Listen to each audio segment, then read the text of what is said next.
Bismillahirrahmanirrahim. Assalamualaikum warahmatullahi wabarakatuh. Selamat pagi anak-anak. Kita lanjutkan pelajaran yang kemarin ya, alat mesin irigasi dan drainase untuk alat mesin pertanian 11 AMP ya. Kemarin sampai di sini materinya halaman 42 ya, belum sempat selesai karena waktunya hanya 10 menit. Kita lihat ya.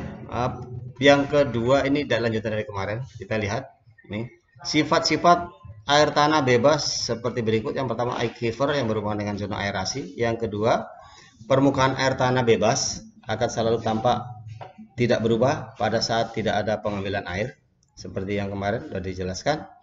Kemudian permukaan air tanah bebas tidak dipengaruhi oleh tekanan udara dan pasang surut atau tidak efek ya.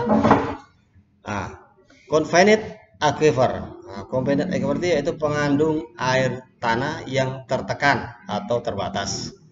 Kenapa dibilang tertekan? Lapisan bawah dan atas tanah dilapisi oleh lapisan kedap air. Lapisan kedap air kemarin sudah dijelaskan sebelum yang ini. Di antara lapisan kedap itu ada lapisan kedap di atasnya, kemudian ada rongga di bawah lapisan kedap, kemudian di bawah lapisan ada rongga itu ada lagi lapisan kedapnya, maka dia berada di antara dua lapisan kedap, maka dikatakan confined aquifer ya. Air tanah pada aquifer tertekan ditentukan oleh gradien. Gradien ini adalah nilai-nilai dari antara titik pemasukan ya dan titik pengeluaran. Di antara kedua gradiennya itu jaraknya ya. Kemudian karakteristik lapisan aquifernya. Adapun sifat-sifat air tanah tertekan yaitu yang pertama, permukaan air tanah tertekan tertutup dengan lapisan yang tidak dapat tembus air. Itulah lapisan kedap tadi ya, atau impermeable. Saat permukaannya terkekang dikarenakan berbagai tekanan. Yang ketiga, permukaan air tanah tertekan akan menyebar secara sangat cepat dengan bervariasi sesuai dengan adanya kekuatan tekanan. Semakin kuat tekanan itu, maka semakin kuat dia penyebaran air di bawah lapisan kedap. Di bawah lapisan kedap ya. Di bawah lapisan kedap. Kemudian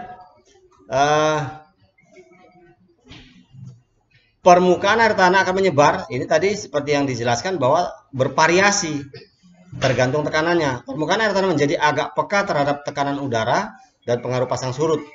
Pasang surut apa ini? Kalau dia di daerah rawa atau pinggir laut, maka ini ada pasang surut laut. Kalau dia sungai atau dipengaruhi oleh curah hujan. Persit aquifer, lapisan pengandung air tumpang disebut lapisan persit aquifer. Lapisan ini terletak di atas lapisan kedap air ya. Kenapa dibilang numpang? Karena dia berada di atas lapisan kedap yang tidak tembus ke bawahnya, nggak ngeresap ke bawahnya. Seperti apa lapisan kedap itu? Kalau tanahnya adalah tanah seperti tanah liat ya. Kemudian berada pada zona aerasi di atas water table. Kenapa di water table? Contoh, kenapa water table? Kalau di atas mejanya kayu, besi atau keramik, kemudian kita siramkan air, maka itu kira-kira ngeresap apa enggak? Maka seperti itulah kira-kira water table itu, maka dikatakan water table. Nah, kemudian jika akan memanfaatkan air pada aquifer ini, maka perlu dipelajari sifat-sifatnya.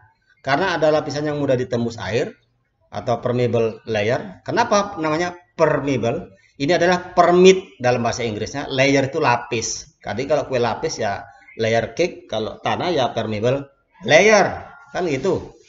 Nah, jadi sedikit-sedikit bahasa Inggris. Itu bahasa kampungmu. Kalau bahasa kampung saya ya lapisan kedap. Kayak kue lah ya. Nah, jangan guyu-guyu dewek nang omah. Tempiling pisan, ya. Lah yang kedua ada pun sifat-sifat aquifer tumpang yaitu sebagai berikut. Ya. Nanti kalau nengok video ini jangan ketawa kau ya. Awas kau kalau ketawa. Gila kau nanti. Ya.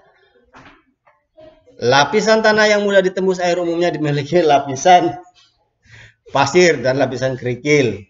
Ya. Lapisan ini biasanya jenuh dengan air, tanah, dan lapisan. Kenapa dibilang lapisannya jenuh dengan tanah dan air? Karena apa? Ya, dia itu nggak bisa nahan airnya, maka dikatakan lapisannya jenuh. Itulah disebut aquifer ya. Kemudian lapisan tanah yang sulit dilalui air tanah umumnya merupakan lapisan liat. Ini seperti yang Bapak sampaikan tadi.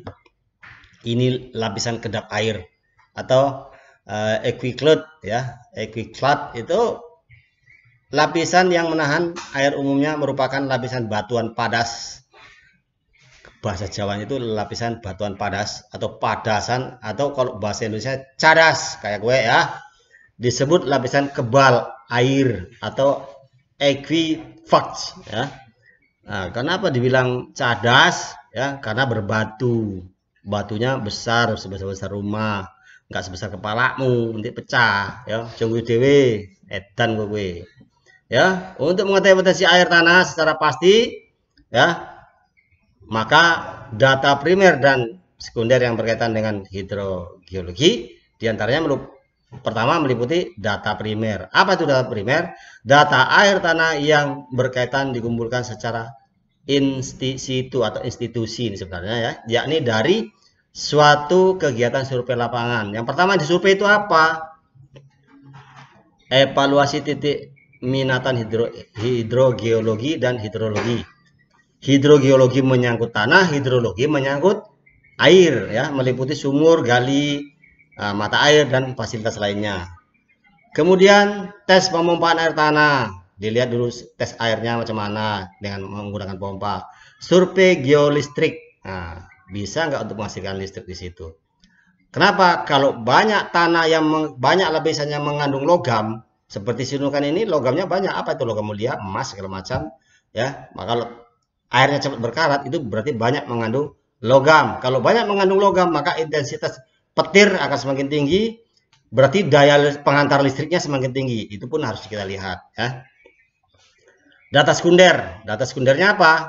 Ini lihat peta topografi, itu skalanya 1 sampai banding 25.000. Kenapa 1 banding 25.000? Nah, bisa dilihat dari satelit. Kamu pernah tahu GPS? Nek nggak tahu ya kampungan tenan lah we, cok.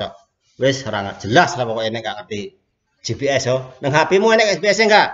Kalau nggak ada ya tekoni Pak Alpian ya, atau Pak Julpian atau Pak Pai takon ya.